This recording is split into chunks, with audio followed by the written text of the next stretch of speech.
उत्तर दिया, मैं स्त्रियों के कहने से ये न करने योग्य निंदित कर्म नहीं कर सकता। उपाध्याय ने आज्ञा मुझे नहीं दी है, तुम न करने योग्य कार्य भी कर डालना, ऐसा नहीं कहा। तस्य पुनरुपाध्याय कालांतरेण गृहमाजगाम तस्मात् प्रवासात् स तु तद्वृत्तं तस्यासे समुपलभ्य प्रीतिमान भूतो। कुछ काल बीतने पर उपाध्याय वेद परदेश से घर आए। आने पर उन्हें कलंक उत्तंक का सारा वृत्तांत मालूम हुआ तो बड़े प्रसन्न हुए कि हमारा ये शिष्य बड़ा सदाचारी है। उवाच चैनम वत्सोत्तंक किंते प्रियं करवामि धर्म तो ही शुश्रूषितोऽस्मि भवता तेन प्रीति परस्परेण नौ समृद्धा तदनुजाने भवन्तं सर्वानेव कामान् वाप्स्यसि गम्यताम्। तो गुरु जी बोले, बेटा उत्तंक, तुम्हारा कौन सा प्रिय कार्य हम करें? तुमने धर्म पूर्वक मेरी सेवा की है, इससे हम दोनों की एक दूसरे की प्रीति बहुत बढ़ गई। अब मैं तुम्हें घर लौटने की आज्ञा देता हूँ, जाओ, तुम्हारी सभी कामनाएं पूर्ण होंगी। सा एव मुक्ता प्रत्युवाच किंते प्रियम करवाणी एवं आहुहु। गुरु के ऐसा कहने पर उत्तंक बोले, भगवान, मैं आपका कौन सा प्रिय कार्य करूं?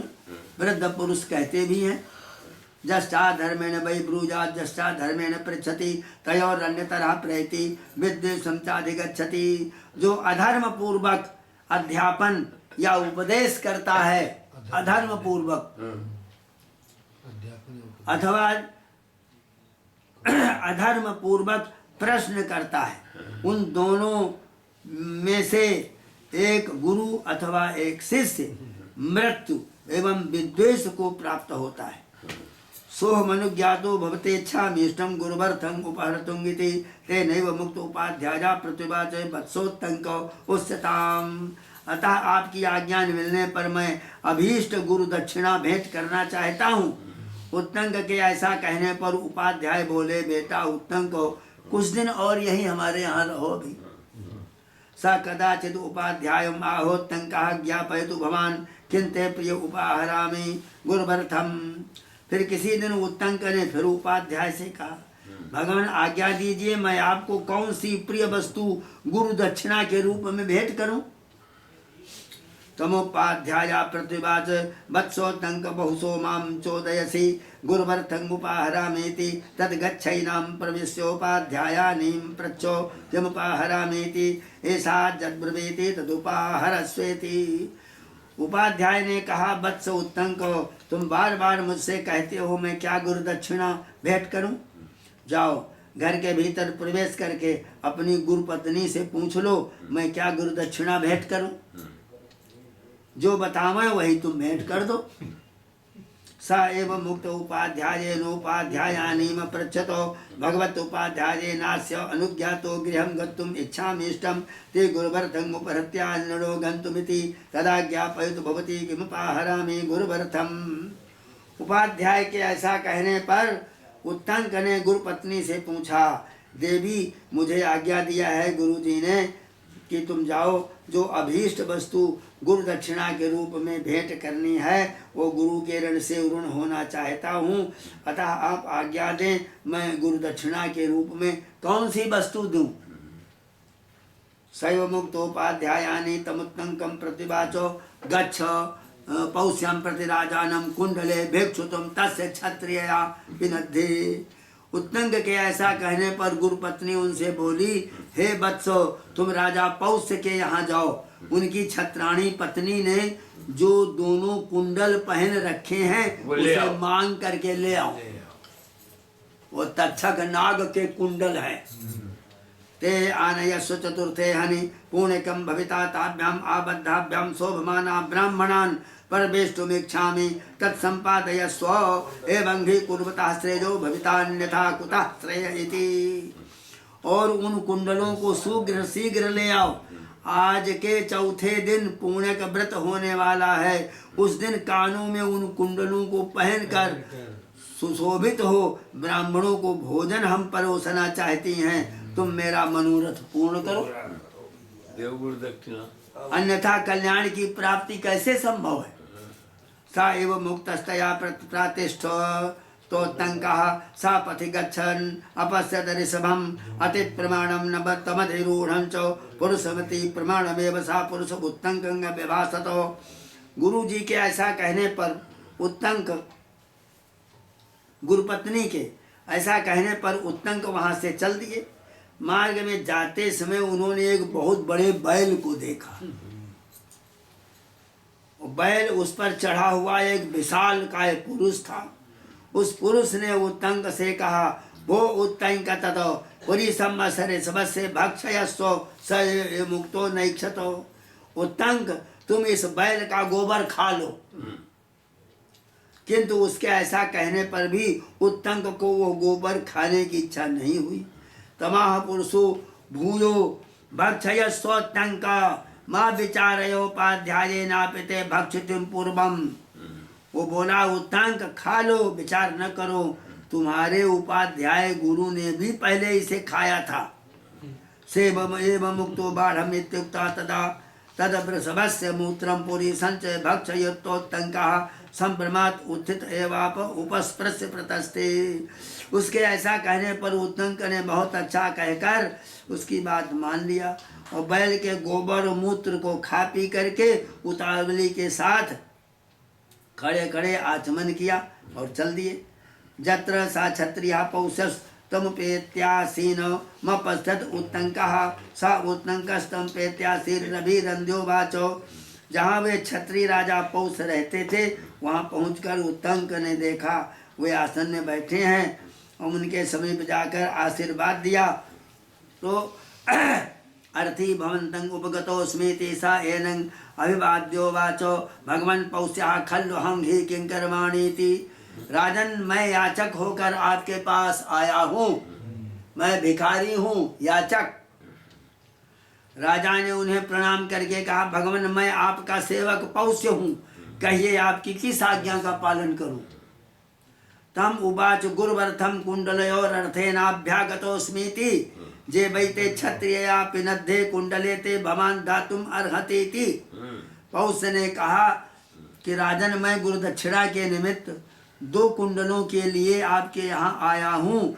आपकी छत्राणी ने जिन्हें पहन रखा है उन्हीं दोनों कुंडलों को आप मुझे दें, ये आपके योग्य कार्य है। तम प्रत्युवाच पौष्यः प्रविश्यान्तः पुरं क्षत्रिया याच्यताम् तेनैव मुक्ता प्रविशान्तः पुरं क्षत्रियां नापश्यतो। यह सुनकर पौष ने उत्तंक से कहा कि आप अंतःपुर में जाकर छत्राणी से मांग लें, मैं उनका अपने तरफ से नहीं दे सकता, वो तो स्त्री धन है, तो आप स्वयं, आपके लिए कोई रोक टोक तो है नहीं, जाओ घर के भीतर और वहाँ मांगो। स पौषम पुनरुवाच न युक्तम भवता अमृत अनृतेनोपचरितुम नहीं तेन्तापुरे क्षत्रिया सन्निहिता नैनाम पश्यामि। तो राजा पौष्य के पास बोले, राजन आप मुझे संतुष्ट करने के लिए झूठी बात कहकर मेरे साथ छल करें, ये आपको शोभा नहीं देता। आपके अंतापुर में छत्राणी नहीं है, मुझे वहाँ दिखलाई नहीं पड़ी। अब देख लीजिए, थोड़ी सी गलती में और वो दिखाई नहीं पड़ रही। सा एवं मुक्ता पौष्या क्षण मात्रम विमृश्योत्तंकम प्रतिवाचो नियंतम भवानुच्छिष्टा स्मरो तावन नहीं सा क्षत्रिया उच्छिष्टे न शुचिना शक्य दृष्टुम पतिव्रतात्वातो सहसा न शुचेर दर्शनं उपैतीति। उत्तंक के कहने पर पौष ने कहा, क्षण भर विचार किया, फिर उत्तर दिया, निश्चय ही आप झूठे मुंह हैं। स्मरण तो कीजिए क्यों मेरी छत्राणी पतिव्रता होने के कारण अपवित्र मनुष्य के द्वारा देखी नहीं जा सकती। कोई मनुष्य अपवित्र होकर आ जाए तो हमारी स्त्री को देख नहीं सकेगा, वो पतिव्रता है। तथैव अथैव मुक्त उत्तंका स्मृत्यो वाचास्ति खलु मयो स्थितेनोपस्पृष्टं गच्छता चेति तम पौष्या प्रतिवाचो एषते व्यतिक्रमो नोत्थतेनोपस्पृष्टं भवति इति शीघ्रं गच्छताम्। उसके ऐसा कहने पर उत्तंक ने स्मरण करके कहा, हाँ अवश्य ही मुझ में अशुद्धि रह गई है। यहाँ की यात्रा करते समय मैंने खड़े होकर चलते चलते आचमन किया, खड़े होकर चलते चलते आचमन और पानी पीना दोनों मना है। दोनों अधर्म है। तब पौष ने उनसे कहा, ब्राह्मण, यही आपके द्वारा विधि का उल्लंघन हुआ, आपने शास्त्र की विधि का उल्लंघन किया। खड़े होकर चलते चलते पानी पीना मना। अथोत्तंकस्तम तथेत्युक्ता प्रांग मुखो उपविश्य सुप्राच प्रक्षालित पाणिपाद बदनो निशब्दाभिर्भेनाभि अनुरनुष्णाभिर हृदगताभिरदभिष्टो पीत्वा द्विपरिमृज्यो खान्यद्विरूपस्प्रस्यो चान्तापुरं प्रविवेशो। उत्तंक राजा से ठीक है ऐसा कह करके अपना मुंह धोया, हाथ धोया और पूरब का मुंह करके आसन पर बैठ के हृदय तक पहुंचने योग्य शब्द फेन से रहित, जिसमें आवाज नहीं थी, फेना नहीं था, ऐसे शीतल जल के द्वारा 3 बार आचमन किया। आचमन 3 बार किया जाता है। और उन्होंने 2 बार अंगूठे के मूल भाग से मुंह पोंछा ऐसे। ये अंगूठे से यूं पोंछना चाहिए। और नेत्र, नासिका आदि इंद्रिय गोलकों का जल सहित अंगुलियों द्वारा स्पर्श किया और फिर ऐसे अंगुलियों से दोनों आंखों को भी पोंछ लिया। फिर घर में प्रवेश किया राजा के उसी अंतापुर में। ततस्ताम क्षत्रियाम अपश्यतो, वहां उसको छत्राणी का दर्शन हुआ। तब वो छत्राणी पतिव्रता उनको दिखाई पड़ी। साचो दृष्टोत्तंकम प्रत्युत्थायाभिवाद्यो वाच स्वागतं ते भगवन् नाज्ञापयति किंकर्माणीति। तब वो उठी और कहती है कि उत्तंक, बोलो हम क्या करें तुम्हारे लिए। सा तामुवाचे तय कुंडले गुरुव्रतम में भिक्ष दे दातुमर्हसीति। हमको गुरु दक्षिणा देनी है, उसके लिए हम भिक्षा मांगने आए। जो कान में तुम्हारे कुंडल हैं ये हमें दे दो, हमारी गुरु माता ने मांगा है। सा प्रीता तेन तस्य तद सद्भावेन पात्रमय मनते कर्मणीयश्चेति मत्वा ते कुंडले व मुच्यास्मै प्रायच्छदाः। तच्छको नागराजा शुभ्रसं प्रार्थयत्यमत्तो अप्रमत्तो नेतुमर्हसीति। महारानी उत्तंक के गुरु भक्ति से प्रसन्न हो गई। उन्होंने सोच करके सुपात्र ब्राह्मण है, इन्हें निराश नहीं लौटाना चाहिए। अपने दोनों कुंडल उतार कर उनको दे दिया। ब्राह्मण नागराज तक्षक इन कुंडलों को पाने के लिए बहुत प्रयत्नशील है। तक्षक जो नाग है वो इन दोनों कुंडलों के पीछे पड़ा हुआ है, अतः आपको सावधान होकर ले जाना चाहिए। सायव मुक्तस्ताम क्षत्रियाम प्रतिवाच भगवती सुनुर्वृत्ता भव नमाम सक्तस्तक्षको नागराजो घर सहितुम। रानी के ऐसा कहने पर उत्तुंक ने कहा, देवी आप निश्चिंत रहे, नागराज तक्षक मुझसे भिड़ने का साहस नहीं कर सकता। सायव मुक्त्वा ताम क्षत्रियाम आमंत्रे पौष्य सकाशमागच्छतो आचैनम भो पौष प्रीतोस्मे तमुत्तंकम पौषा प्रत्युवाचो। महारानी से ऐसा कहकर के आज्ञा लेकर उत्तंक राजा पौष के निकट आए। पौष में मैं बहुत प्रसन्न हूँ। ये सुनकर पौष ने उत्तंक से कहा, भगवं चिरेण पात्रमा साध्यते भवांश गुणवान अतिथि तदीक्षे श्राद्धं कर्तुं क्रियतां क्षणयति। भगवान बहुत दिनों से कोई सुपात्र ब्राह्मण मिले, ये मेरी इच्छा थी। आप गुणवान अतिथि पधारे हैं, मैं श्राद्ध करना चाहता हूँ, आप इसमें समय दीजिए। तमुत्तंका प्रत्युवाचो कृतक्षण एवास्मि शीघ्रं इच्छामि यथोपपन्नम अन्नम उपस्कृतं भवतेति। सा तथेत्युक्ता यथोपपन्ने नान्ने नैनं भोजयामासो। उत्तुंक ने राजा से कहा कि मेरा समय तो दिया ही हुआ है, किंतु शीघ्रता चाहता हूँ। आपके यहाँ जो शुद्ध सुसंस्कृत भोजन तैयार हो उसे मंगाइए। राजा ने बहुत अच्छा कहकर भोजन सामग्री प्रस्तुत किया, उसे भोजन कराया। अथोत्तंका सके संसीतमन्नं दृष्ट्वा अशुचेतम इति मत्वा तं पौषं उवाचो यस्मान् मे शुच्यन्नं ददासि तस्मात् अंधो भविष्यति इति। जब भोजन सामने आया तो उत्तंक ने देखा उसमें एक बाल पड़ा है। अब सुन लो, एक बाल पड़ा हुआ तो आफत है इस कहानी में, हैं? जग में बहुत और वो ठंडा हो गया है, फिर तो वह अपवित्र अन्न है। ऐसा निश्चय करके राजा पौष से बोले, आप मुझे अपवित्र अन्न दे रहे हैं, अतः आप अंधे हो जाएं। श्राप दे दिया।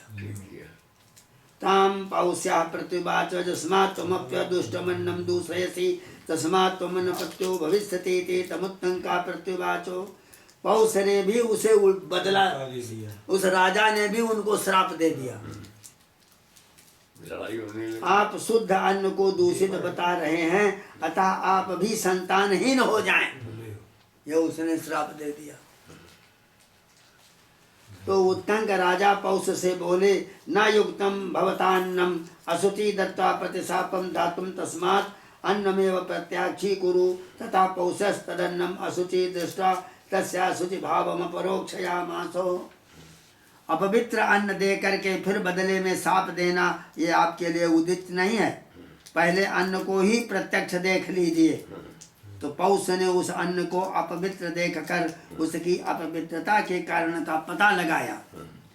अद्य तदन्नम मुक्त के स्त्रिया जत कृतम मनुष्णाम सके सासुचे तदिति मत्वा तमृषि मुत्तंकम प्रसादयामासो। वो भोजन खुले केस वाली स्त्री ने तैयार किया था। बाल को बांध करके भोजन नहीं किया, बनाया। वो खुले बाल थे, बार बार सिर हिलाती थी, कोई एक आध बाल दाल में गिर पड़ा, अतः उसमें केस पड़ गया। देर का बना होने से ठंडा भी हो गया, इसलिए वो अपवित्र है। इस निश्चय पर पहुंचकर राजा ने उत्तंक ऋषि को प्रसन्न करते हुए कहा, भगवान ने तदज्ञानादन्नम सके समुपाहृतम शीतम तच्छावरे भवंतुन न भवय मंद इति तमुत्तंका प्रत्युवाचो। भगवान, यह केस युक्त शीतल अन्न अनजान में आपके पास लाया गया है। इस अपराध के लिए मैं आपसे क्षमा मांगता हूँ।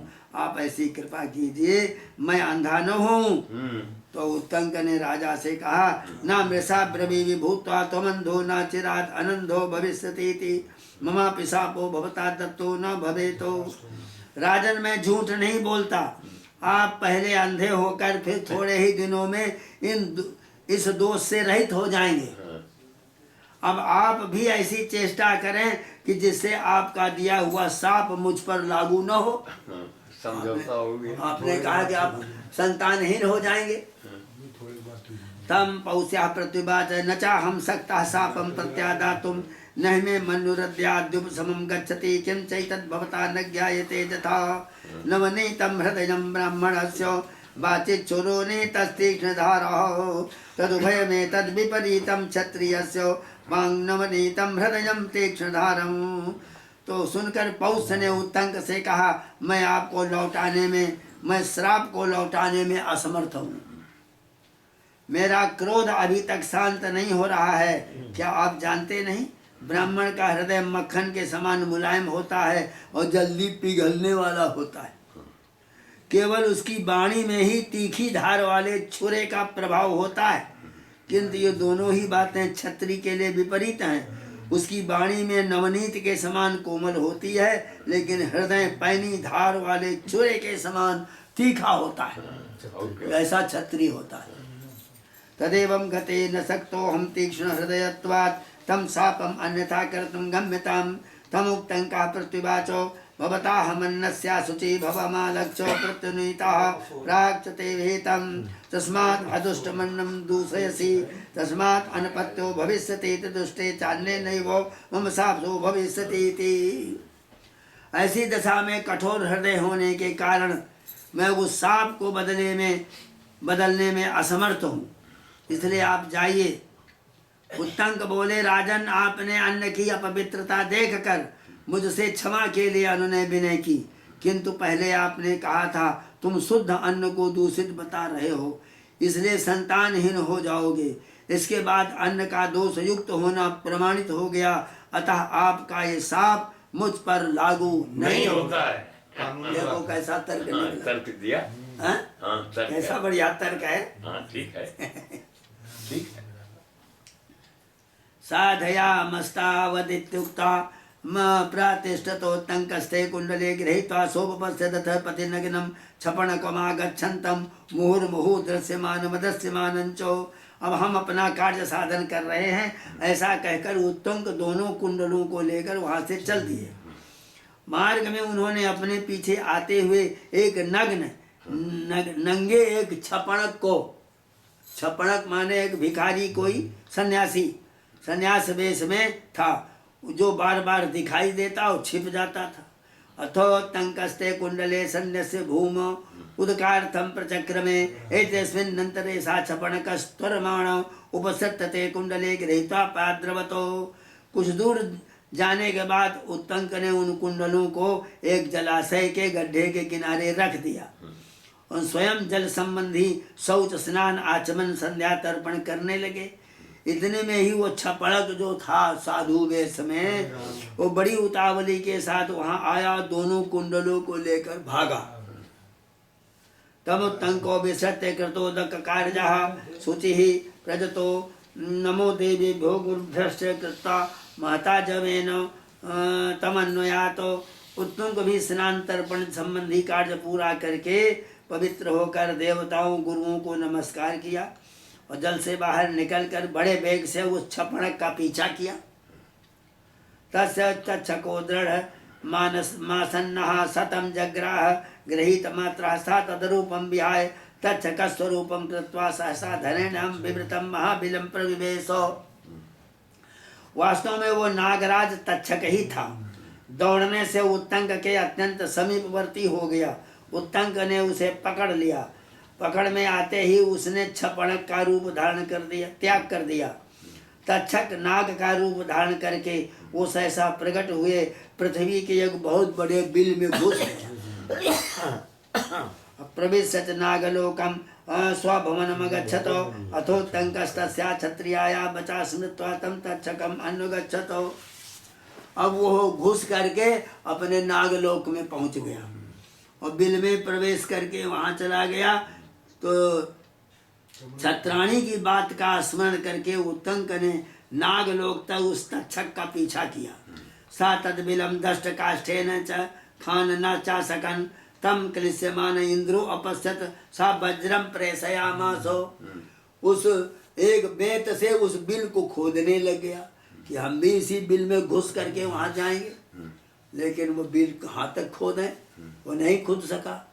तो इतने में इंद्र ने उन्हें क्लेश उठाते देखा तो उनकी सहायता के लिए अपने वज्र को भेजा।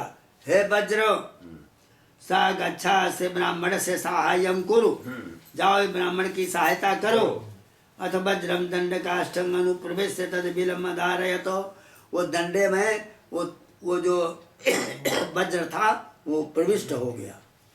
उसने जो जोर से मारा तो बिल जो है फट गया, बड़ी भारी रास्ता निकल पड़ी भीतर जाने के लिए। उन्होंने वज्र से कहा जाओ ब्राह्मण की सहायता करो। तो उसने डंडे की लकड़ी में प्रवेश करके बिल को विदीर्ण कर दिया। पाताल लोक जाने के लिए मार्ग बन गया। तमुत्तंको नो विवेश तेनैव बिलेन प्रवेश चो तम नागलोकम पर्यंतम अनेक विध प्रासाद धर्म्य बलभी निर्यूह सतसंकुल मुच्चावच क्रीडाश्चर्य स्थानाव अकीर्णम अपश्यतो।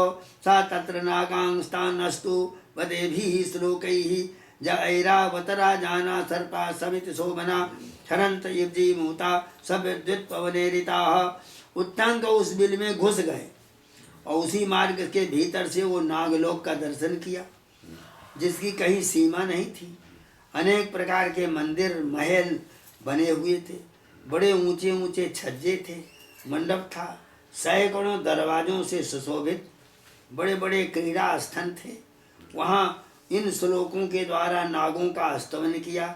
ऐरावत जिनके राजा हैं, समरांगण में विशेष शोभा जो पाते हैं, बिजली वायु से प्रेरित हो जल की वर्षा करने वाले, बादलों की भांति बाणों की धारावाहिक वृष्टि करते हैं, उन सर्पों की जय हो। स्वरूपा बहुरूपा से तथा कलमास कुंडला आदित्य वर्णाक पृष्ठे रेजुर्रैवावतोद्भवाः। ऐरावत कुल में उत्पन्न नाग गणों में से कितने ही सुंदर रूप वाले अनेक रूप हैं। वे विचित्र कुंडल धारण करते हैं, आकाश में सूर्य देव की भांति स्वर्गलोक में प्रकाशित होते हैं। बहूनि नाग विश्वानि गंगायास्तिर उत्तरे तत्र स्थानापि संस्तौमि महता पन्नगानहम्। गंगा जी के उत्तर तट में बहुत से नागों के घर हैं, वहाँ रहने वाले बड़े बड़े सर्पों की मैं स्तुति करता हूँ। इच्छेत कोरकांशु सेनायाम चरतुमयि रावतम विना शतान्यशीति रष्टो च सहस्राणि च विंशतिः सर्पाणाम प्रमा प्रगृहायान। दूसरा कौन है जो सूर्यदेव की प्रचंड किरणों के सेना में विचरने की इच्छा करे। ऐरावत के भाई धतराष्ट्र जब सूर्यदेव के साथ प्रकाशित होते चलते हैं तब 28,008 सर्प सूर्य के घोड़ों की बागडोर बन करके चलते हैं। और ऐरावत के उन सभी छोटे बंधुओं को मैंने नमस्कार किया है। वो राजनाग तक्षक की मैं कुंडलों के लिए स्तुति करता हूँ। तक्षक और अश्वसेन दोनों नाग यहाँ पर हैं। एवं स्तुत्वा स विप्रर्षेरुत्तम को भुजगोत्तमान नैव ते कुंडले ले भे ततश्चिंतामुपागमतो। इस प्रकार स्तुति करने पर भी उनको उन कुंडलों को उत्तंक नहीं पा सके। एवं स्तुवन्नपि नागान् जदाते कुंडले न लभतो तदा पश्यत स्त्रियो तंत्रे अधिरूप्य शुभे समय वयन्तो तस्मिन् तंत्रे कृष्णासिताश्च तन्तवश्चक्रं चापश्यत् द्वादशानं षड्भि कुमारै परिवर्त्यमानं पुरुषं चापश्यत् अदृश्यं च दर्शनीयं सा तान् सर्वान् तुष्टाव एभिर्मन्त्रवदेव श्लोकैः। नागों की स्तुति करते रहने पर जब उनसे कुंडल नहीं मिले तो वहाँ दो स्त्रियां दिखाई दी। वे सुंदर करघे पर रखकर सूत के ताने में वस्त्र बुन रही थीं। उसमें उत्तंक मुनि ने काले सफेद 2 प्रकार के सूत और 12 आरों का एक चक्र भी देखा, जिसे 6 कुमार घुमा रहे थे। 6 ऋतुएं 12 महीनों को घुमाती रहती हैं। वही एक श्रेष्ठ पुरुष भी दिखाई दिया। तीनर्पितान्यत्र शतानि मध्ये षष्ठीश्च नित्यं चरते ध्रुवेस्मिन् चक्रे 24 पर्वजोगे षड्भै कुमारा परिवर्तयन्ति। ये जो अविनाशी काल चक्र निरंतर चल रहा है, इसके भीतर 360 आरे हैं, 24 पर्व हैं और इस चक्र को 6 कुमार घुमा रहे हैं। तंत्रम चेदम विश्वरूपे जुवत्यो वयतस् तंतून सततम वर्तयन्तो कृष्णान् शीतांशैव विवर्तयन्तो भूतान्यजस्रं भुवनानि चैव। ये समूचा विश्व जिनका स्वरूप है, ऐसी 2 युवतियां काले और सफेद तंतुओं से इधर उधर चलाती हुई वासना जाल रूपी वस्त्र को बुन रही हैं। वही संपूर्ण भूतों और समस्त भुवनों का निरंतर संचालन करती हैं। ये 2 स्त्रियां हैं। वज्रस्य भर्ता भुवनस्य गोप्ता अवृत्तस्य हन्ता नमुचेर्निहन्ता और कृष्णे बसानो बसने महात्मा सत्यानृतेजो विभिनक्ति लोके जो बाजनंगर्ममपं पुराणं वैश्वानरं वाहनमभ्युपैति नमोस्तु तस्मै जगदीश्वराय लोकत्रदेशाय पुरंदराय। जो महात्मा वज्र धारण करते हैं, नमुची दानों का संहार किया, जल से प्रकट हुए प्राचीन वैश्वानर रूपी अश्व को वाहन बनाकर उस पर चढ़ते हैं, तीनों लोकों के जो शासक हैं, उन पुरंदर इंद्र को मेरा नमस्कार है।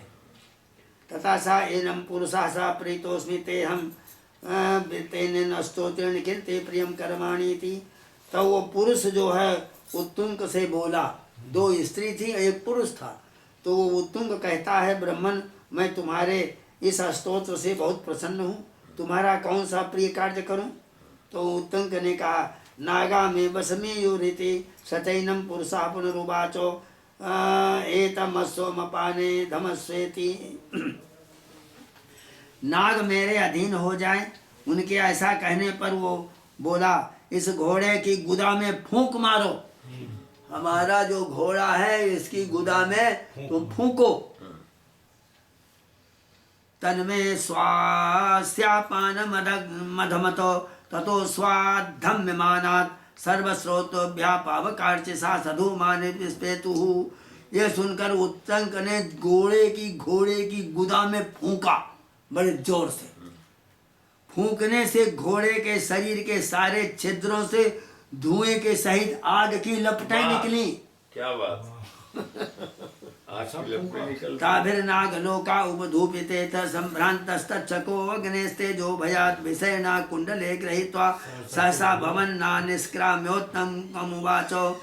उस समय सारा नागलोक धुएं से भर गया। फिर तो तक्षक जो है घबरा करके और आग की ज्वाला के भय से दुखी हो दोनों कुंडल ला करके घर से निकाल लाया और उत्तुंग से बोला, इमे कुंडले गृह्णातु भमानिति सते प्रतिजग्राहो तंकः प्रतिगृह्य च कुंडले चिंतयतो। ब्राह्मण आप ये दोनों कुंडल ग्रहण कीजिए। उत्तंक ने उन कुंडलों को ले लिया। कुंडल लेकर वे सोचने लगे, अद्य तत् पुण्यकं उपाध्यायान्या दूरं चाह मभ्यागता सा कथं संभावयेयमिति ततएनं चिंतयानम् एव सा पुरुषो उवाचो। उन दोनों कुंडलों को लेकर और उत्तंक चिंता कर रहा है कि गुरु पत्नी का पुण्य का व्रत है और मैं बहुत दूर चला आया। ऐसी दशा में किस प्रकार इन कुंडलों को मैं पहुंचाऊं, इस प्रकार चिंता में पड़ गए। उत्तुंग से उस पुरुष ने कहा, उत्तंका ए नमवा स्वमधिरो हम त्वाम क्षणे नैवोपाध्याय कुलम प्रापयिष्यति। उत्तुंग इस घोड़े में चढ़ जाओ, ये तुम्हें क्षण भर में उपाध्याय के घर पहुंचा देगा। स तथेत्युक्ता तमस्वं अधिरुह्यो प्रत्याग जगामोपाध्याय कुलमुपाध्यायानि च स्नाता केशानामवापयन्त्युपविष्टोत्तंको न गच्छतीति सा पायास्य मनोदधे। बहुत अच्छा कहकर उत्तंक घोड़े पर चढ़े, उपाध्याय के घर पहुंच गए। इधर गुरुपत्नी स्नान करके बैठी अपने केस सवार रही थी।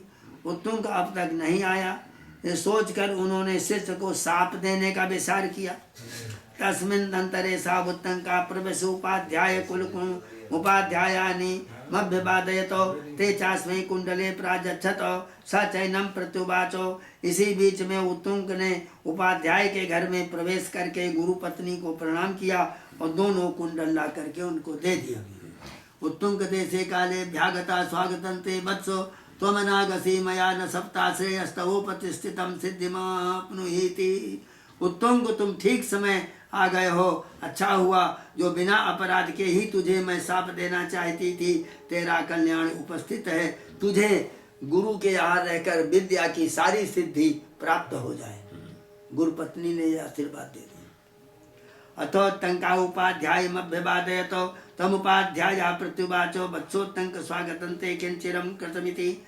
तदनंतरम उत्तुंग ने उपाध्याय के चरणों में प्रणाम किया। उपाध्याय ने कहा, वत्स उत्तंक तुम्हारा स्वागत है, लौटने में देर क्यों लगाई। तमुत्तंक उपाध्यायं प्रत्युवाचो भोस्तच्छकेन में नागराजेन विघ्ना कृतोस्मिन् कर्मणि ते नास्मि नागलोकं गतः। उत्तुंग ने उपाध्याय को उत्तर दिया, भगवान नागराज तक्षक ने इस कार्य में विघ्न डाल दिया था, इसलिए मैं नागलोक में चला गया। तत्र च मया दृष्टे स्त्रियो तंत्रे धीरोप्य पटम वयंतो तस्मिन् सो कृष्णाः सिताश्च तंतवा किं ततो। वही मैंने दो स्त्रियां देखी, करघे पर सूत रख करके कपड़ा बुन रही थी। उस करघे में काले और सफेद रंग के सूत लगे थे। ये सब क्या था, ये पूछ रहे हैं। तत्र च मया चक्रम दृष्टम द्वादशानं षट्चैनं कुमाराः परिवर्तयन्ति तदपि किं पुरुषश्चापि मया दृष्टा स चापि कः अश्वश्चाति प्रमाणो दृष्टा सा चापि कः। मैंने वहाँ दो स्त्रियों को देखा, एक पुरुष को देखा, घोड़े को देखा, ये सब क्या था। अब तो पथि गच्छता च मया ऋषभो दृष्टा तं च पुरुषो अधिरूढस्तेनास्मि सोपचार मुक्तो उत्तंकास्य ऋषभस्य पुरी संभक्षय उपाध्यायेनापिते भक्षितम्। इधर से जाते समय मैंने मार्ग में एक बैल देखा, उस पर एक पुरुष सवार था। पुरुष ने मुझसे आग्रह किया कि बैल का गोबर खा लो, तुम्हारे उपाध्याय ने भी इसे खाया है। ततस्तस्य वचनान्मया कद ऋषभस्य पुरी संगुपयुक्तम। सा चापि कहा, मैंने जो जो जो वहां पर वो खाया है गोबर, वो क्या था? बैल।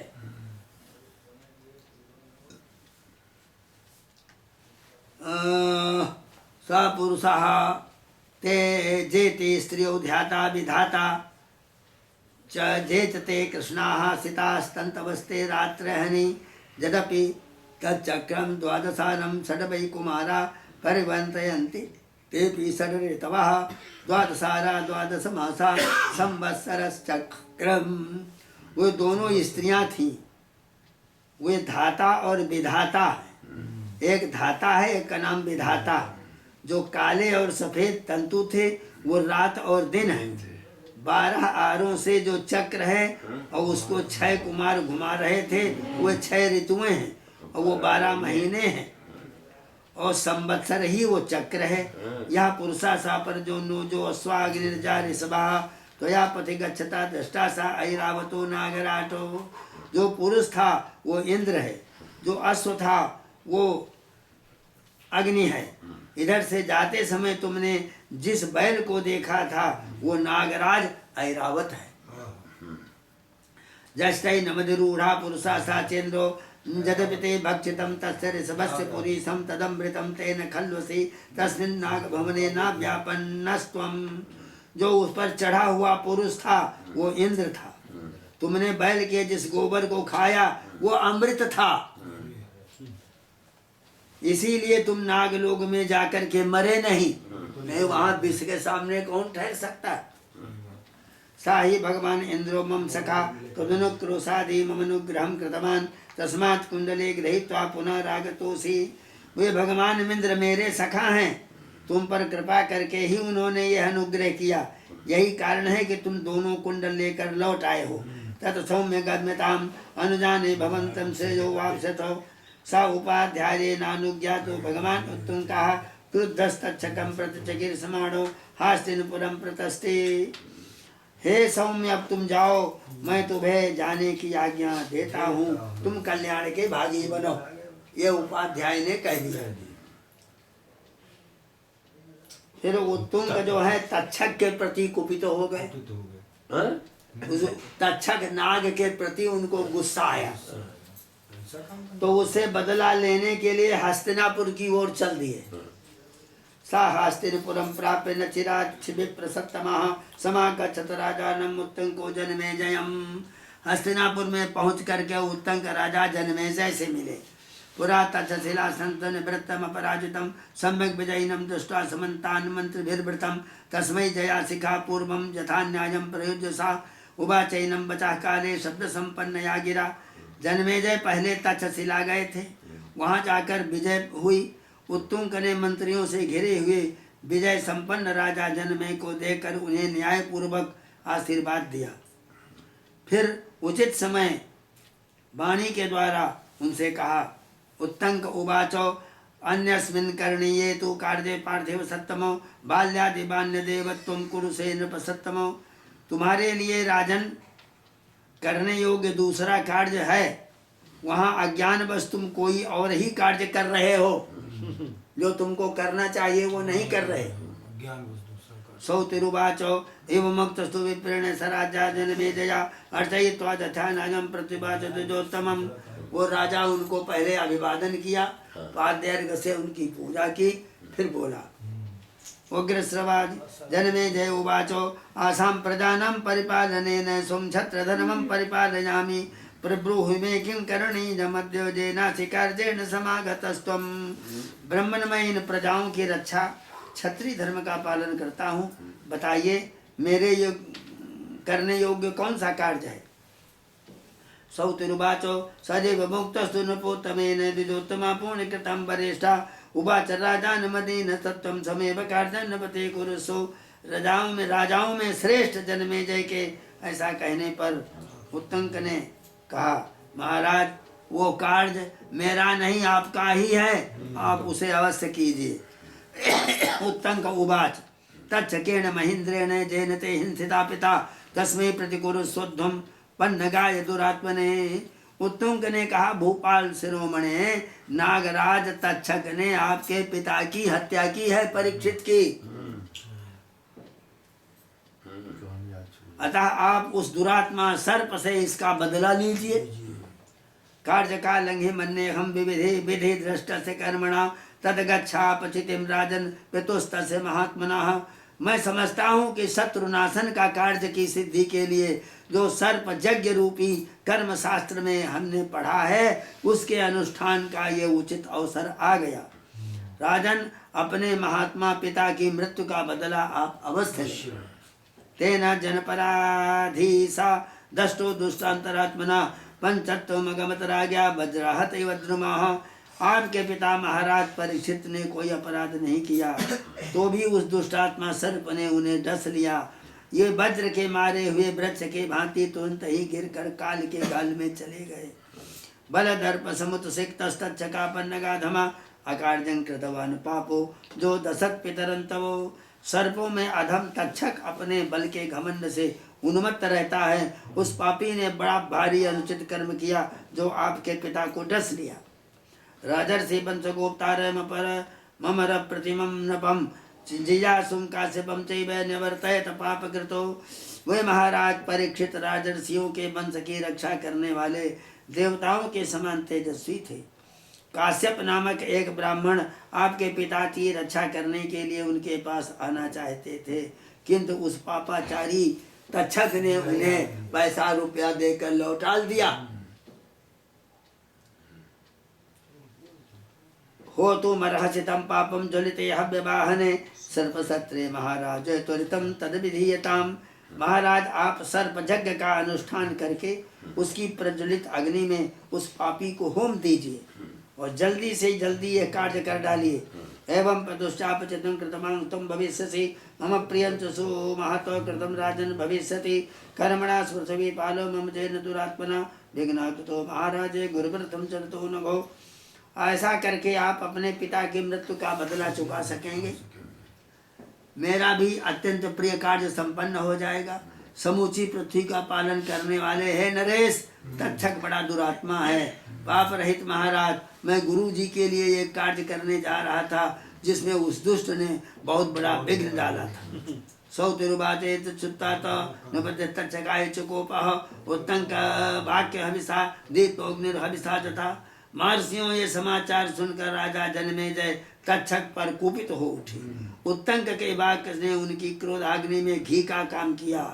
अप्रत्यक्षा तथा राजा मंत्रिणस्तान सुदुखिता उत्तंक सेव सान्निध्य पितु स्वर्ग गतिम प्रति। उस समय राजा जनमेजय ने दुखी होकर उत्तंक के निकट ही मंत्रियों के से पिता के स्वर्ग गमन का समाचार पूछा। तदेव वही स राजेन्द्रो दुख शोकाप्लुतो भवतो तदेव वृत्तम पितरम उत्तंकात अशृणोत्तदा। उत्तंक के मुख से जिसमें उन्होंने पिता के मरने की बात सुनी, उसी समय वे महाराज दुख और शोक में डूब गए। श्रीमद् महाभारते आदि पर्वणि पौष पर्वणि तृतीयोऽध्यायः। श्री कृष्ण गोविंद हरे मुरारे हे नाथ नारायण वासुदेव। श्री कृष्ण गोविंद हरे मुरारे हे नाथ नारायण वासुदेव।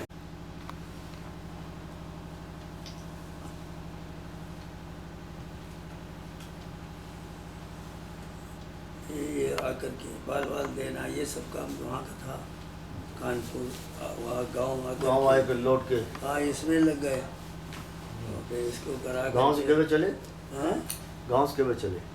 गाँव से चले हम करीब करीब 3 बजे और यहाँ 4:30 बजे आ गए। पूरी बाबा विश्वनाथ के इसमें रंजो चलिया काम 2-4 फूल चढ़ा दे इस पे, सुबह 2-4 चढ़ा दे। विश्वनाथ मंदिर है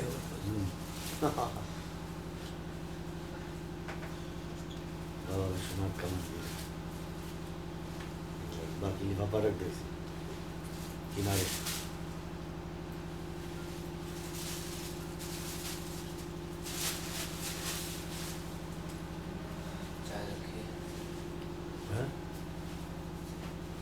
चलो हो गया ये सही लगा दिया सही पर एकदम मुझे लगा।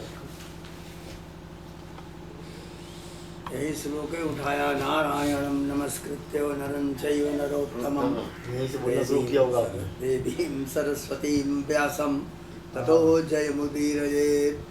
जय नाम है महाभारत का। हमने कहा ये इसमें यही श्लोक पढ़ करके वंदना करनी चाहिए, प्रारंभ करना चाहिए। व्यास जी के संबंध में भी सुखदेव जी भी आ गए, उनका वैराग्य। उन्होंने कहा अंतिम उन्होंने श्रीमद् भागवत लिखी। वो पारमहंस संहिता है, पुराण क्या कहें उसको। बहुत अच्छा विवेचन निकल पड़ा। बहुत अच्छा।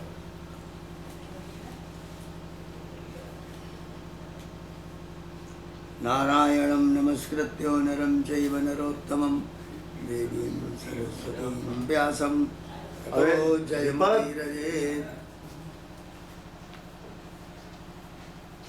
तकिया लिख गया।